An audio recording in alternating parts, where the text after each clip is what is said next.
Hello and welcome back. So this time we're doing the final learning objective in L4M8. And as always, we're using a case scenario because L4M8 has 4 questions based on a scenario. Let's have a look at what ours is today. So we've got a 25-mark question. Supplier 2 is described as being well established in Southeast Asia, but has not done much business with European companies previously. Explain 5 areas of a code of conduct that should be included when sourcing from supplier 2. Okay, so let's have a read of the case. Bargain Shop, BS, is a budget European supermarket. It has a chain of retail stores selling everything from fresh fruit and vegetables, canned food and meat products. Its customers are consumers. It carries a full range of food produce categories, but stocks fewer branded items than the larger supermarkets. It wishes to expand turnover, but it acknowledges that its customers are generally happy with the current food offering, so is considering alternatives. BS has identified the potential for seasonal goods to be offered in each of the stores to increase revenue. These include 4 categories: homeware and do-it-yourself products such as decorating and furniture for the winter, sport and leisure for the spring, gardening tools and equipment for summer, and back-to-school autumn. BS has no previous experience in selling these goods, and the current supply base has limited potential to provide the items required. So this is a big change. It's a huge change. Jerry Lomax has worked at BS in the purchasing and supply department for 5 years and will now manage the introduction of these seasonal non-food lines. Although very experienced in food purchasing, Jerry has not previously dealt with non-food items.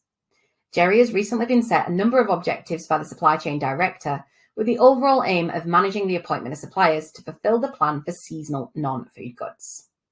These objectives are to propose processes for the selection of suppliers, develop supplier selection criteria, recommend data sources to aid supply market understanding by BS, identify any compliance or regulatory issues for the use of suppliers, achieve a viable level of sales, and achieve a net profit margin of 6%.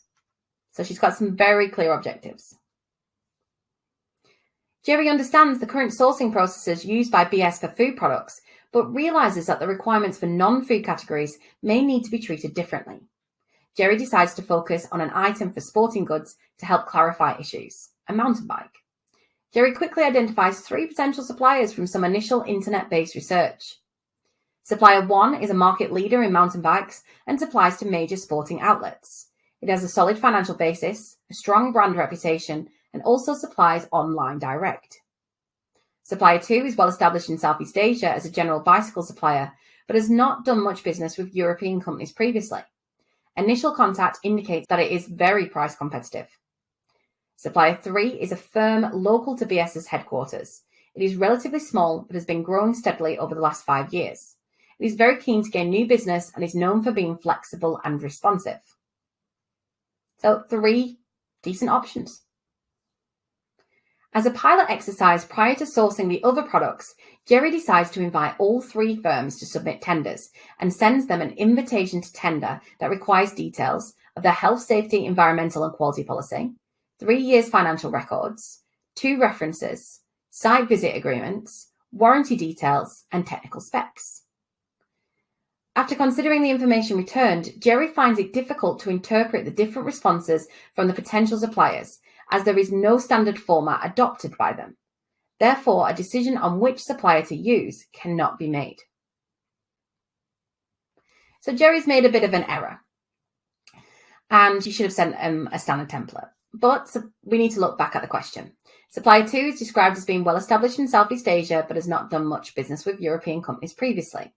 Explain 5 areas of code of conduct that should be included when sourcing from supplier 2.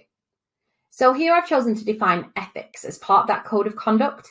So ethics are a set of moral principles or values, and ethical issues exist at 3 different levels: macro level, like global issues such as human rights; corporate issues, issues in your own business such as ethical sourcing; and individual issues, all about the personal side of it, how you conduct yourself, your integrity, your level of fairness, and so on.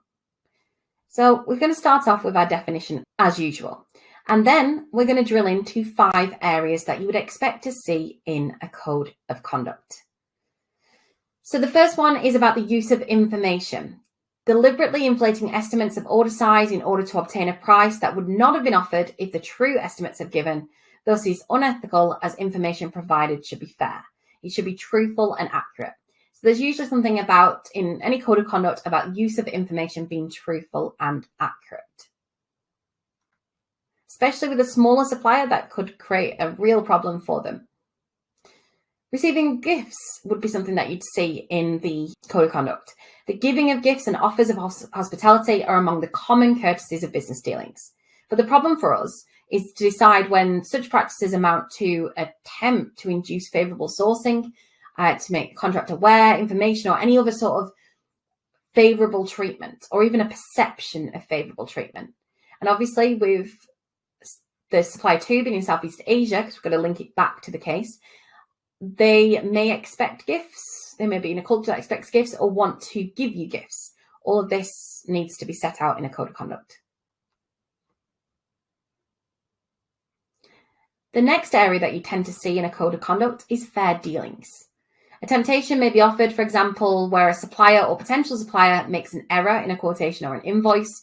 So there's you might want to try and pull a fast one on that, where there's potential to pay late, or where quotations are sorted or tender bids are sought from suppliers where you already got your supplier. You just want to see what the market price is. There's no real intention to purchase. So fair dealings is about acting in a way of integrity.